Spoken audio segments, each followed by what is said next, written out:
Ready to eat पराठे पर क्या रोटी जितना जीएसटी ही लगना चाहिए? इसके पीछे की दलील है कि दोनों ही आटे से बनते हैं, इस्तेमाल का तरीका भी एक जैसा है, इसलिए बराबर टैक्स लगना चाहिए। इस तरह की जिरह पिछले 20 महीने से जारी थी, लेकिन अब फैसला सामने आ चुका है। गुजरात की appellate authority of advance ruling के मुताबिक रोटी पर 5% जबकि पराठे पर 18% जीएसटी लगेगा। टैक्स सिस्टम में रोटी और पराठे जैसे झगड़े तो पहले भी होते रहे हैं, लेकिन क्या आप ये बता सकते हैं कि सचिन तेंदुलकर क्रिकेटर है या एक्टर? पैराशूट नारियल तेल बालों के लिए है या खाने के लिए? डाबर का लाल दंत मंजन टूथ पाउडर है या आयुर्वेदिक दवा? नेस्ले की किटकैट चॉकलेट है या बिस्किट? ये सवाल आपको भले ही बेहद आसान लग रहे हो, लेकिन टैक्स चुकाने वालों और टैक्स वसूलने वालों के लिए ये करोड़ों रुपए के सवाल हैं। कैसे? आइए जानते हैं आज के एक्सप्लेनर में।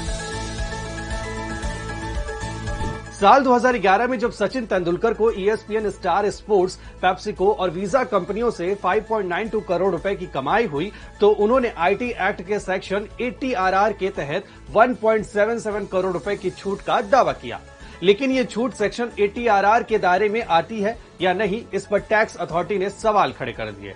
फिर ट्रिब्यूनल ने भी माना कि भले ही बतौर क्रिकेटर उन्होंने अपनी ब्रांड वैल्यू बनाई हो, लेकिन उनकी एक्टिंग को नकारा नहीं जा सकता। आखिरकार टैक्स अथॉरिटी ने सचिन के एक्टर के दावे को स्वीकारा और उन्हें सेक्शन 80 RR के तहत टैक्स में छूट दी गई। मैरिको कंपनी का पैराशूट नारियल तेल जाना माना ब्रांड है, जिसे कंपनी ने एडिबल ऑयल की कैटेगरी में रखा ताकि एक्साइज ड्यूटी कम देनी पड़े। लेकिन टैक्स अथॉरिटी ने इस पर आपत्ति जताते हुए कहा कि इसे कॉस्मेटिक हेयर ऑयल की कैटेगरी में रखना चाहिए और 8% एक्साइज ड्यूटी वसूलना चाहिए। वहीं ट्रिब्यूनल ने पाया कि पैराशूट कोकोनट ऑयल को कहीं भी हेयर ऑयल के दावे के साथ नहीं बेचा जाता।